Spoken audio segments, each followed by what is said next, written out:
ఇవన్నీ అక్కర్లేదు, మొత్తం ఆ లిస్ట్ అంతా అక్కర్లేదు. శ్రమ, బాధ, హింస, ఖడ్గం, మరణం ఇవన్నీ అక్కర్లేదు. అందులో ఏ ఒక్కటి మనకు తారసపడినా, ఏ ఒక్క అనుభవంలో మనకు వెళ్తున్న మనుషులు మన దగ్గరకు వస్తారా? చెప్పండి గట్టిగా, వస్తారా రారా? రారు. Majority of people they don't bother about your suffering. నీ బాధ వాళ్ళకి అక్కర్లేదు, నీ కష్టం వాళ్ళకి అక్కర్లేదు.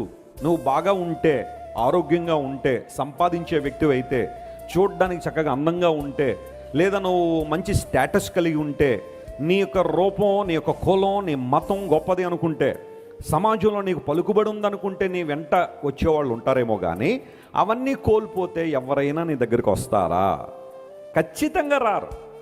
ఆ పరిస్థితుల నుండి అందరూ నిన్ను విడిచి వెళ్ళిపోతారు. అంటే ఒక వ్యక్తికి అన్నీ కలిగి ఉన్నప్పుడు చాలామంది వారి చుట్టూ ఉంటారేమో, కానీ క్రీస్తు ప్రేమ ఎంత ఉన్నతమైందో తెలుసా? నువ్వు శ్రమలో ఉన్నా, నువ్వు ఖడ్గములో ఉన్నా, నువ్వు మరణములో ఉన్నా, లేదా నీవు బాధలో ఉన్నా, హింసలో ఉన్నా, ప్రతికూల పరిస్థితుల్లో ఉన్నా, ఇంకా నేను గట్టిగా పట్టుకునే ప్రేమ, కానీ నిన్ను విడిచిపెట్టే ప్రేమ కాదు. నమ్మిన వారు గట్టిగా చప్పట్లు కొట్టి దేవుని మాయపరచు. That's the power of God's love.